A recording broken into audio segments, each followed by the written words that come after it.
Guide to the Cthulhu Mythos is brought to you by FoundItemClothing.com. Check out their Cthulhu slippers and cool cult film t-shirts. Edited and produced by D.B. Spitzer. Featuring Sarah Fee and D.B. Spitzer. Music by Kevin MacLeod. PGTTCM is part of the Dark Myths Network. Check out all the cool podcasts that we like at darkmyths.org. Subscribe where you subscribe, like where you like, rate where you rate. We recommend podbean.com and Apple Podcasts as well. Find PGTTCM on social media at PGTTCM and on YouTube at People's Guide to the Cthulhu Mythos. If you want to donate, go to the Patreon button on pgttcm.podbean.com or paypal.me/pgttcm. All donations receive an on-air congratulations. Shop at pgttcm.threadless.com or pgttcm.com at the shop. PGTTCM is an exploration of the Cthulhu mythos, weird fiction, the Gothic literary tradition, classic sci-fi, fantasy, and horror. Thank you. On with the show. Recorded by Nicole Doolin on the web at NicoleDoolin.com. The Turn of the Screw by Henry James. Chapter 4. It was not that I didn't wait, on this occasion, for more, for I was rooted as deeply as I was shaken. Was there a secret at play? A mystery of Udolpho, or an insane, an unmentionable relative kept in unsuspected confinement? I can't say how long I turned it over, or how long, in a confusion of curiosity and dread, I remained where I had had my collision. I only recall that when I re-entered the house, darkness had quite closed in. Agitation in the interval certainly had held me and driven me, for I must, in circling about the place, have walked 3 miles. But I was to be, later on, so much more overwhelmed that this mere dawn of alarm was a comparatively human chill. The most singular part of it, in fact, singular as the rest had been, was the part I became, in the hall, aware of in meeting Mrs. Gross. This picture comes back to me in the general train, the impression as I received it on my return, of the wide white-panelled space, bright in the lamplight, and with its portraits and red carpet, and of the good surprised look of my friend, which immediately told me she had missed me. It came to me straightway, under her contact, that, with plain heartiness, mere relieved anxiety at my appearance, she knew nothing whatever that could bear upon the incident I had there ready for her. I had not suspected in advance that her comfortable face would pull me up, and I somehow measured the importance of what I had seen by my thus finding myself hesitant to mention it. Scarce anything in the whole history seems to me so odd as this fact, that my real beginning of fear was one, as I may say, with the instinct of sparing my companion, on the spot accordingly, in the pleasant hall, and with her eyes on me, I, for a reason that I couldn't then have phrased, achieved an inward resolution, offered a vague pretext for my lateness, and, with the plea of the beauty of the night, and of the heavy dew and wet feet, went as soon as possible to my room. Here it was another affair. Here, for many days after, it was a queer affair enough. There were hours from day to day, or at least there were moments, snatched even from my clear duties, when I had to shut myself up to think.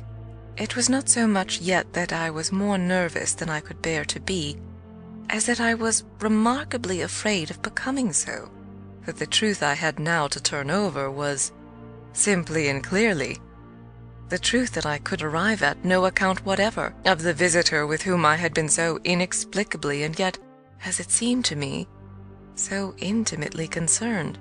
It took little time to see that I could sound without forms of inquiry, and without exciting remark any domestic complications. The shock I had suffered must have sharpened all my senses. I felt sure, at the end of 3 days, and as the result of mere closer attention, that I had not been practiced upon by the servants, nor made the object of any game. Of whatever it was that I knew, nothing was known around me. There was but one sane inference. Someone had taken a liberty rather gross.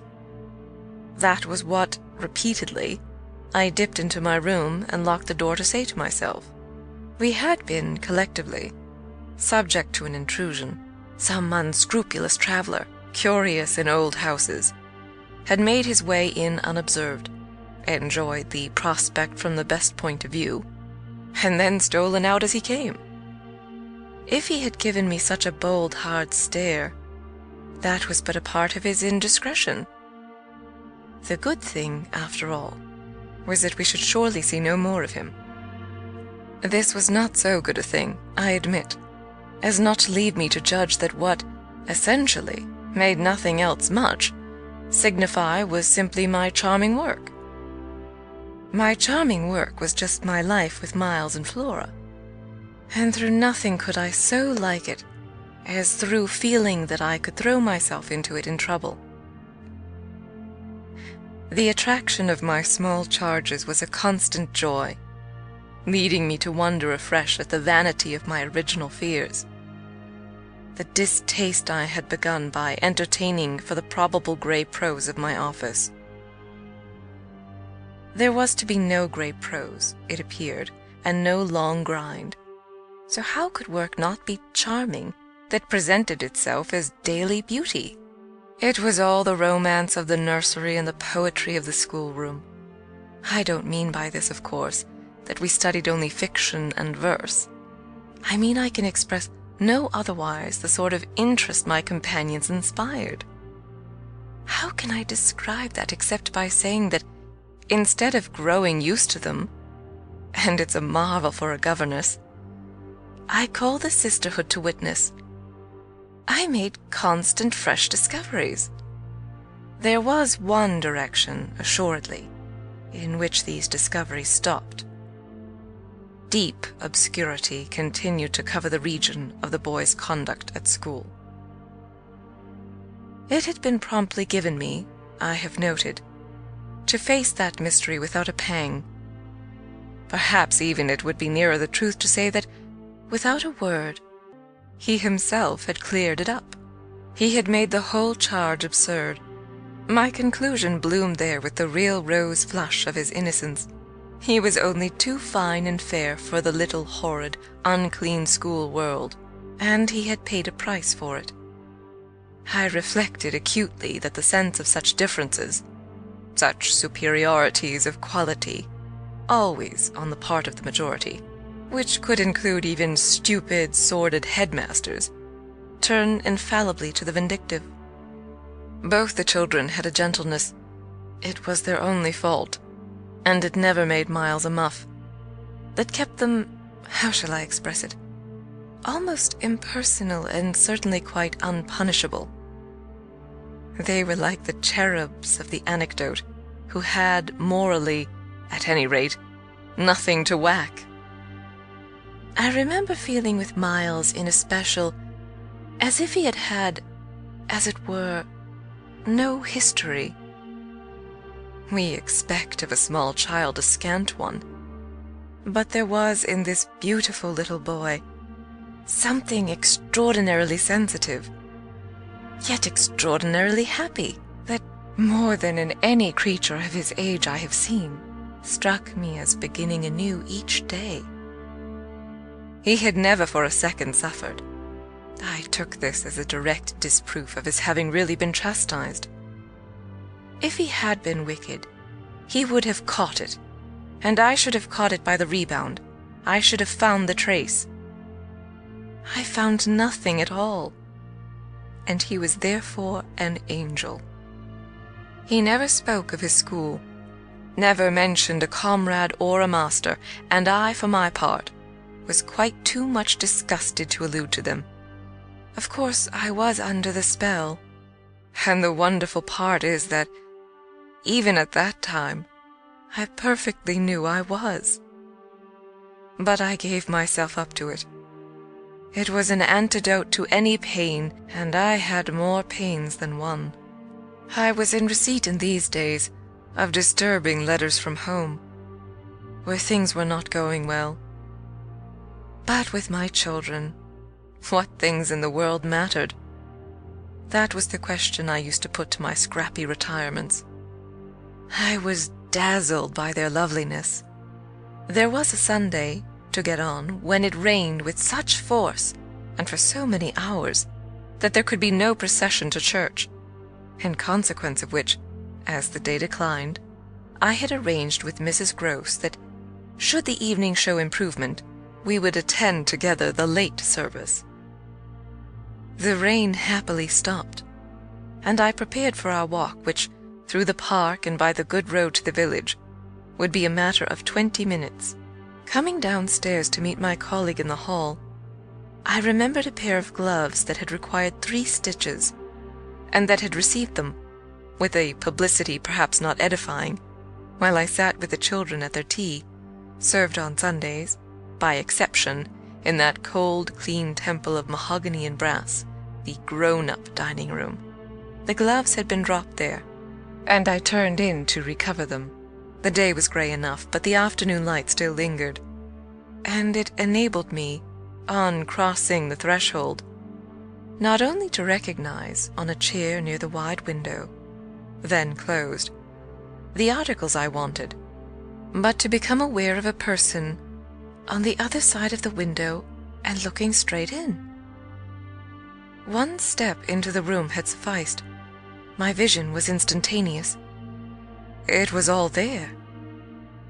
The person looking straight in was the person who had already appeared to me. He appeared thus again with, I won't say greater distinctness, for that was impossible, but with a nearness that represented a forward stride in our intercourse, and made me, as I met him, catch my breath and turn cold. He was the same. He was the same, and seen this time as he had been seen before, from the waist up, the window, though the dining room was on the ground floor, not going down to the terrace on which he stood.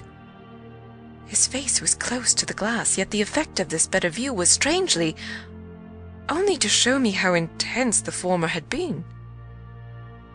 He remained but a few seconds, long enough to convince me he also saw and recognized.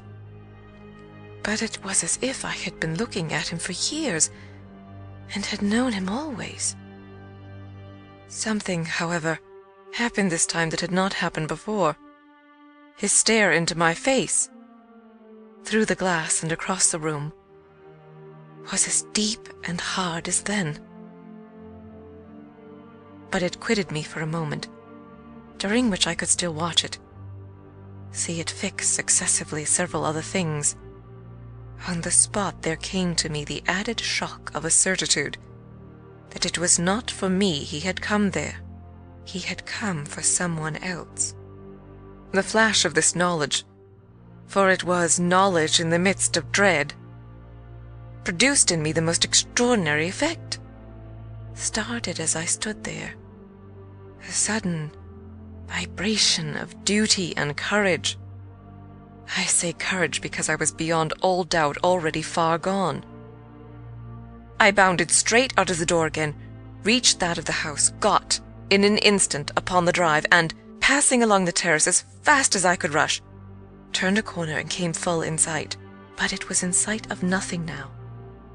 My visitor had vanished. I stopped. I almost dropped, with the real relief of this, but I took in the whole scene. I gave him time to reappear. I call it time, but how long was it? I can't speak to the purpose today of the duration of these things. That kind of measure must have left me. They couldn't have lasted as they actually appeared to me to last. The terrace and the whole place, the lawn and the garden beyond it, all I could see of the park, were empty with a great emptiness, There were shrubberies and big trees, but I remember the clear assurance I felt that none of them concealed him. He was there or was not there if I didn't see him. I got hold of this. Then, instinctively, instead of returning as I had come, went to the window. It was confusedly present to me that I ought to place myself where he had stood. I did so. I applied my face to the pane and looked, as he had looked, into the room, as if, at this moment, to show me exactly what his range had been, Mrs. Gross, as I had done for himself just before, came in from the hall. With this I had the full image of a repetition of what had already occurred. She saw me as I had seen my own visitant. She pulled up short as I had done. I gave her something of the shock that I had received. She turned white, and this made me ask myself if I had blanched as much. She stared, in short, and retreated on just my lines, and I knew she had then passed out and come round to me, and that I should presently meet her. I remained where I was, and while I waited, I thought of more things than one. But there's only one I take space to mention. I wondered why she should be scared. The Turn of the Screw by Henry James. Chapter 5. Oh, she let me know as soon. Round the corner of the house, she loomed again into view. What in the name of goodness is the matter? She was now flushed and out of breath. I said nothing till she came quite near. With me? I must have made a wonderful face. Do I show it? You're as white as a sheet. You look awful. I considered. I could meet on this, without scruple, any innocence. My need to respect the bloom of Mrs. Gross's had dropped, without a rustle, from my shoulders, and if I wavered for the instant, it was not with what I kept back. I put out my hand to her, and she took it. I held her hard a little, liking to feel her close to me. There was a kind of support in the shy heave of her surprise. You came for me for church, of course, but I can't go. Has anything happened? Yes, you must know now. Did I look very queer? Through this window? Dreadful! Well, I said, I've been frightened. Mrs. Gross's eyes expressed plainly that she had no wish to be, yet also that she knew too well her place not to be ready to share with me any marked inconvenience. Oh, it was quite settled that she must share. Just what you saw from the dining room a minute ago was the effect of that. What I saw just before was much worse. Her hand tightened. What was it? An extraordinary man, looking in. What extraordinary man? I haven't the least idea. Mrs. Gross gazed round us in vain. Then where is he gone? I know still less. Have you seen him before? Yes, once. On the old tower. She could only look at me harder. Do you mean he's a stranger? Oh, very much. Yet you didn't tell me. No, for reasons. But now that you've guessed, Mrs. Gross's round eyes encountered this charge. Ah, I haven't guessed, she said very simply. How can I if you don't imagine? I don't in the very least. You've seen him nowhere but on the tower. And on this spot just now. Mrs. Gross looked round again. What was he doing on the tower? Only standing there and looking down at me. She thought a minute. Was he a gentleman? I found I had no need to think. No. She gazed in deeper wonder. No. Then nobody about the place? Nobody from the village? Nobody. I didn't tell you, but I made sure. She breathed a vague relief. This was, oddly, so much to the good. It only went indeed a little way. But if he isn't a gentleman, what is he? He's a horror. A horror? He's... God help me if I know what he is. Mrs. Gross looked round once more. She fixed her eyes on the duskier distance. Then, pulling herself together, turned to me with abrupt inconsequence. It's time we should be at church. Oh, I'm not fit for church. Won't it do you good? It won't do them. I nodded at the house. The children? I can't leave them now. You're afraid? I spoke boldly. I'm afraid of him. Mrs. Gross's large face showed me at this for the first time the far-away faint glimmer of a consciousness more acute. I somehow made out in it the delayed dawn of an idea I myself had not given her, and that was as yet quite obscure to me. It comes back to me that I thought instantly of this as something I could get from her, and I felt it to be connected with the desire she presently showed to know more. When was it? On the tower. About the middle of the month. At the same hour. Almost at dark, said Mrs. Gross. Oh, no, not nearly. I saw him as I see you. And how did he get in? And how did he get out? I laughed. I had no opportunity to ask him. This evening, you see, I pursued.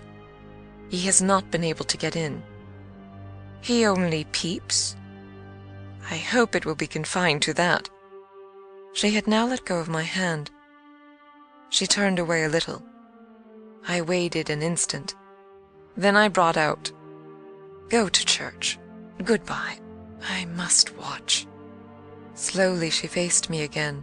Do you fear for them? We met in another long look. Don't you?